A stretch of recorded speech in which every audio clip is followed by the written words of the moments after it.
Hello दोस्तों, स्वागत है आप सभी का the education network YouTube platform पर। आज का ये सेशन दोस्तों 17 दिसंबर के जितने भी महत्वपूर्ण करंट अफेयर्स के क्वेश्चन बने हैं उन पर होगा। तो आइए दोस्तों मोटिवेशनल क्योट के साथ शुरू करते हैं। बोलो बांके बिहारी लाल की जय। आज का मोटिवेशनल क्योट दोस्तों जो आपको ऊर्जावान बनाएगा, चेहरे पर मुस्कान लेकर आएगा। माँ तेरे पसीने की बूंद को मोती सा चमकाऊंगा, तू सपने बड़े देखना माँ, पूरा करके तेरा शेर शेरनी दिखलाएगा। आइए दोस्तों देखते हैं प्रथम क्वेश्चन।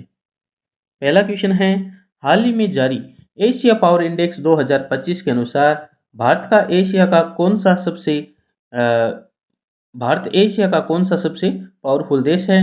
तो इसमें दोस्तों भारत हो जाएगा तीसरा स्थान। तो भारत दोस्तों एशिया के अंदर जो है सबसे पावरफुल देश के अंदर तीसरा स्थान है, और एशिया पावर इंडेक्स के अनुसार तो भारत एशिया का सबसे पावरफुल देश तीसरा स्थान पे। तो बात करते हैं अपन एशिया पावर इंडेक्स दोस्तों जो जारी करता है वो करता है लोबी इंस्टीट्यूट, जो ऑस्ट्रेलिया का इंस्टीट्यूट है। और यह इंडेक्स बताता है कि एशिया में कौन सा देश कितना शक्तिशाली है। 2025 के इंडेक्स में अमेरिका अमेरिका का स्थान प्रथम है, दूसरे स्थान पर है चाइना देश, तीसरे पे भारत हो गया। आइए देखते हैं इंडेक्स की बात। आइए दोस्तों तो आइए देखते हैं अपन इंडेक्स के बारे में। तो इंडेक्स की अपन बात करें, सूचकांक जो है इसमें भारत की क्या रैंक है उसकी अपन बात करेंगे। तो सबसे पहले दोस्तों अभी अपन ने 15-16 जो दिसंबर का वीडियो अपलोड किया गया था करंट अफेयर्स का, उसमें बताया था कि जो एआई है, आर्टिफिशियल इंटेलिजेंस, कृत्रिम बुद्धिमत्ता में भारत की रैंक कौन सी है? थर्ड है। और अपन ने आज बात की है एशिया पावर इंडेक्स, इसमें भी भारत की रैंक कौन सी है? थर्ड है। तो नेक्स्ट अपन बात करें थर्ड के बाद, बात करें अपन 38। तो 38 रैंक है नवाचार, इनोवेशन के अंदर भारत की रैंक है 38। और 85 की अपन बात करें तो हेनले पासपोर्ट इंडेक्स में है 85। उसके बाद अपन बात करें 96, तो करप्शन के अंदर भारत की रैंक कौन सी है? तो वो है दोस्तों 96वीं। 96 के बाद अपन बात करें 99, तो एसडीजी जो है सस्टेनेबल डेवलपमेंट गोल जो है उसके अंदर भारत की रैंक है 99। और उसके बाद 102, तो 102 हंगर जो इंडेक्स है भूखमरी सूचकांक में भारत की रैंक है 102वीं। और 115वीं की अपन बात करें तो शांति सूचकांक जो दोस्तों पीस के अंदर भारत की रैंक कौन सी है? वो है 115वीं।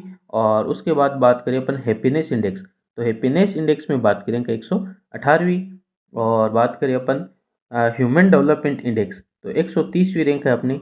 मानव विकास सूचकांक में भारत की रैंक है 130वीं। और जो जेंडर गैप इंडेक्स की बात करें 131, जेंडर गैप इंडेक्स है दोस्तों, इसमें क्या है भारत की रैंक 131।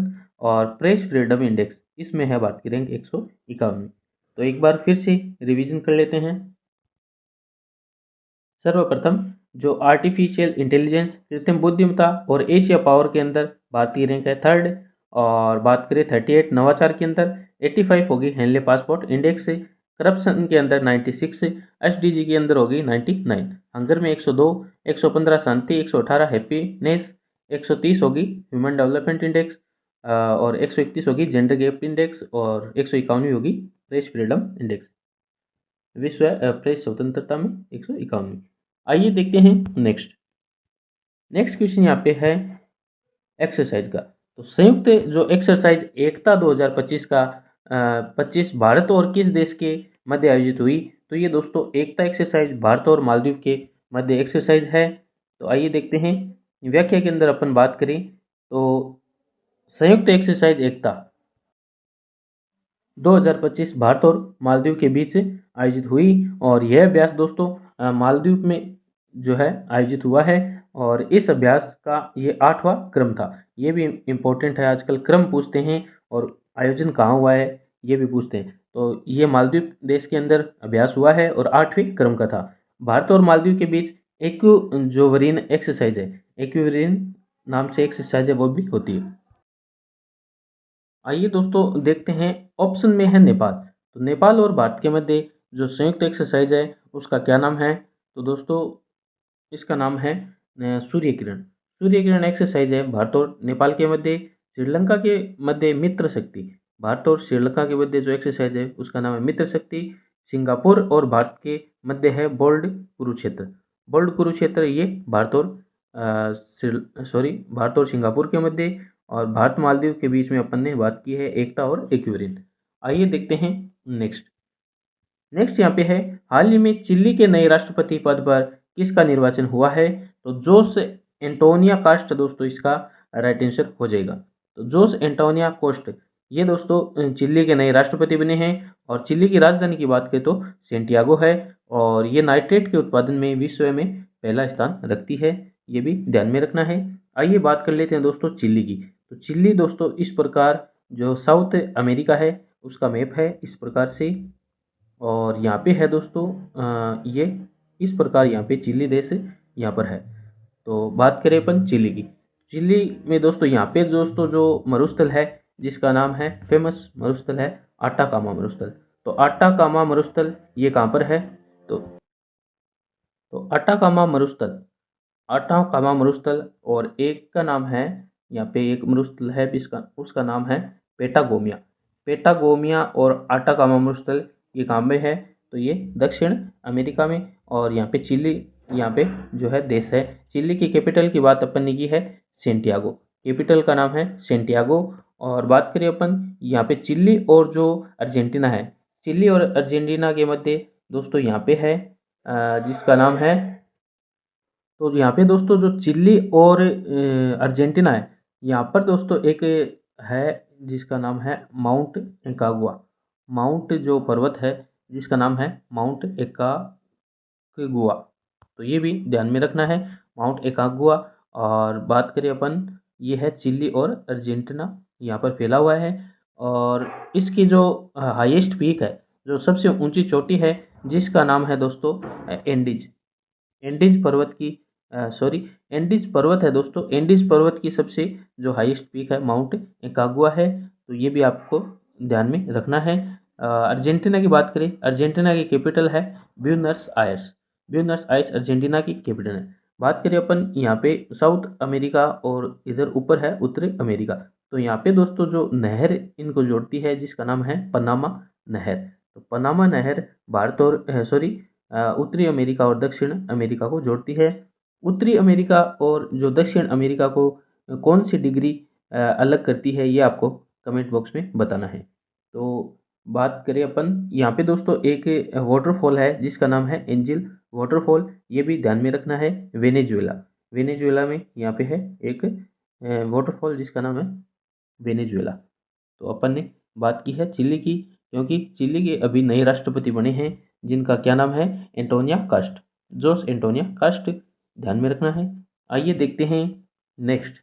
फोर्थ क्वेश्चन है आज की क्लास का कि हाल ही में इंटरपोल ने ऑपरेशन थंडर के तहत तस्करी किए गए लगभग कितने जीवित जानवरों को रेस्क्यू किया? तो लगभग किया है यहाँ पे 3000 जानवरों का भी इंटरपोल ने दोस्तों क्या किया है ऑपरेशन थंडर के तहत तस्करी किए गए 3000 जानवरों का रेस्क्यू किया। और इंटरपोल ने विश्वव्यापी स्तर पर ऑपरेशन थंडर को स्टार्ट किया था और जिसका उद्देश्य तस्करी किए गए जानवरों को रेस्क्यू करना था। इंटरपोल की स्थापना की बात करें तो 7 सितंबर 1923 को हुई और हेडक्वार्टर है लियोंस फ्रांस। आइए दोस्तों बात आई है ऑपरेशंस की, तो अपन जो अभी रिसेंट के अंदर जितने भी महत्वपूर्ण ऑपरेशन हैं परीक्षा की दृष्टि से उन पर अपन चर्चा कर लेते हैं। तो सर्वप्रथम अपन बात करें अभी रिसेंट पे अपन ने दोस्तों जो श्रीलंका में दतुआ नाम से जो क्या आया था एक थंडर आया था, भूकंप आया था, तो उसके बचाव के लिए अपन ने श्रीलंका की मदद के लिए जो भारत ने ऑपरेशन चलाया था जिसका क्या नाम है, तो इसका नाम है दोस्तों ऑपरेशंस की अपन बात करें तो उसका नाम था ऑपरेशन सागर बंधु। ऑपरेशन सागर बंधु, तो ऑपरेशन में आगे नाम नहीं लिख रहा हूँ, ऑपरेशन यहाँ पे हो गया ऑपरेशन सागर बंधु, ये श्रीलंका के लिए। कौन से देश? श्रीलंका के लिए। और बात करें अपन नेक्स्ट जो ऑपरेशन था जिसका नाम था ब्रह्मा, तो ऑपरेशन ब्रह्मा चलाया था म्यांमार में। और बात करें अपन ऑपरेशन जो शिव शक्ति है, शिव शक्ति, ये दोस्तों भारत ने जो उत्तराखंड राज्य है यहाँ पे चलाया था ऑपरेशन शिव शक्ति। ऑपरेशन सिंदूर, तो पाकिस्तान को दोस्तों काउंटर करने के लिए यहाँ पे क्या चलाया था, ऑपरेशन सिंदूर चलाया था, ये तो आपको भी ध्यान में है।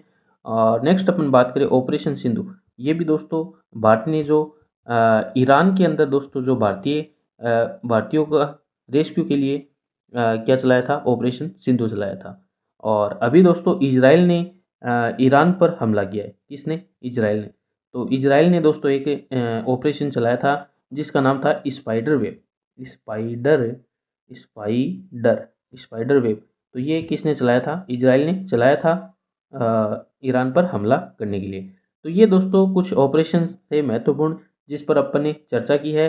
Operation Sagar Bandhu Sri Lanka, operation Burma Myanmar, operation Shiv Shakti Uttarakhand, operation Sindoor Pakistan, operation Sindhu Iran और ऑपरेशन स्पाइडर ये इजराइल देश। तो ये थे महत्वपूर्ण जो ऑपरेशंस थे। आइए देखते हैं नेक्स्ट। नेक्स्ट यहाँ पे है, भारत ने किस देश के यूनेस्को विश्व धरोहर स्थल पेट्रा और भारत की एलोरा गुफाओं के बीच संरक्षण समझौते पर हस्ताक्षर किए हैं? तो जॉर्डन इसका राइट आंसर हो जाएगा। तो देखते हैं व्याख्या। प्रधानमंत्री मोदी की 3 देशों जॉर्डन, इथोपिया और ओमान की यात्रा के दौरान भारत और जॉर्डन के बीच जुड़वा समझौता जो साइन हुआ है, ये समझौता भारत की जो एलोरा गुफाओं और जॉर्डन की पेट्रा गुफाओं के संरक्षण के लिए हुआ है। तो मोस्ट इंपॉर्टेंट है पेट्रा गुफाएं किस देश से संबंधित है? जॉर्डन देश से। और भारत के प्रधानमंत्री 3 देशों की यात्रा की है, जॉर्डन, इथोपिया और ओमान। ये भी ध्यान में रखना है। एलोरा गुफा दोस्तों इंपॉर्टेंट 1983 में यूनेस्को विश्व धरोहर में शामिल किया गया था। ये गुफाएं महाराष्ट्र के छत्रपति जो संभाजी नगर है, पहले इसका नाम औरंगाबाद था, में स्थित है। तो ये भी अपने आप में क्वेश्चन है। औरंगाबाद का नाम नया नाम छत्रपति संभाजी नगर। यहाँ पर दोस्तों ये गुफाएं हैं एलोरा गुफा 1983 में यूनेस्को विश्व धरोहर में शामिल। नेक्स्ट क्वेश्चन यहाँ पे है, यूनेस्को से सभी राष्ट्रीय व्यंजनों के लिए मान्यता प्राप्त करने वाला दुनिया का पहला देश कौन सा बना? तो ये दोस्तों इटली देश यहाँ पे राइट आंसर हो जाएगा। दुनिया का जो पहला देश इटली बन गया है, जो सभी राष्ट्रीय व्यंजनों के लिए मान्यता प्राप्त करने वाला दुनिया का पहला देश, जिसके सभी राष्ट्रीय व्यंजनों को एक साथ क्या किया गया है, यूनेस्को की जो अमूर्त इंटेजिबल साइट की लिस्ट में शामिल किया गया है। तो ये भी ध्यान में रखना है। इटली की अपन बात करें तो इटली के दोस्तों प्रधानमंत्री कौन है? जॉर्जिया मेलोनी है।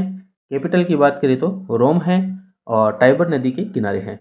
और यहाँ की दोस्तों एक पो नदी है जिसको इटली की गंगा कहते हैं, ये भी ध्यान में रखना है। तो इटली में विश्व में सर्वाधिक यूनेस्को विश्व धरोहर स्थल भी स्थित है। नेक्स्ट, भारत की पहली वन्य जीव सुरक्षित सड़क जो वाइल्ड लाइफ प्रोटेक्ट रोड किस राष्ट्रीय राजमार्ग नेशनल हाईवे पर शुरू की गई है? तो NH45। National highway authority of India जो NHAI है ने मध्य प्रदेश में NH45 पर भारत की पहली वन्य जीव सुरक्षित सड़क शुरू की है। ये सड़क भोपाल को जबलपुर से जोड़ती है। नेक्स्ट यहाँ पे क्वेश्चन है, भारतीय नौसेना दूसरी MH-60R जो हेलीकॉप्टर स्क्वाड INAS 335 ऑक्सप्रे का कमीशन कहाँ करेगी? तो गोवा इसका राइट आंसर हो जाएगा। और यह कमीशन INS जो हंसा नामक शिप पर होगा और ये समारोह 17 दिसंबर को आयोजित होगा और इसमें भारतीय नौसेना के हेड जो दिनेश त्रिपाठी कमीशनिंग करेंगे। तो भारतीय नौसेना के हेड दिनेश त्रिपाठी। नेक्स्ट यहाँ पे क्वेश्चन है, विजय दिवस 2025 किस तारीख को बनाया गया जो 1971 के भारत पाकिस्तान युद्ध की विजय का प्रतीक है? तो 16 दिसंबर को दोस्तों, 16 दिसंबर 1971 को जो है भारत और जो पाकिस्तान के मध्य विवाद हुआ था बांग्लादेश को लेकर। तो उस संघर्ष की जीत के लिए ये 16 दिसंबर को विजय दिवस के रूप में मनाया जाता है। देखते हैं व्याख्या। तो विजय दिवस 16 दिसंबर को मनाया जाता है। 1971 के भारत पाकिस्तान संघर्ष की विजय का प्रतीक है। बांग्लादेश को आजाद करवाने के लिए शुरू हुआ।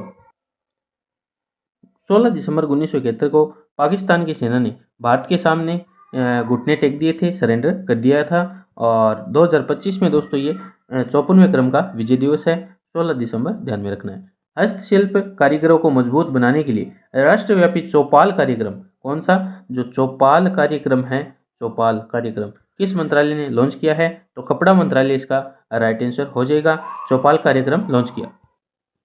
व्याख्या की बात करें तो इस कार्यक्रम को जो है चौपाल कार्यक्रम को नई दिल्ली में लॉन्च किया गया। वर्तमान में कपड़ा मंत्रालय के मंत्री है गिरिराज सिंह। ओके दोस्तों, मिलते हैं नेक्स्ट वीडियो में। कैसा लगा वीडियो कमेंट बॉक्स में जरूर बताएं। धन्यवाद। जय हिंद, जय भारत।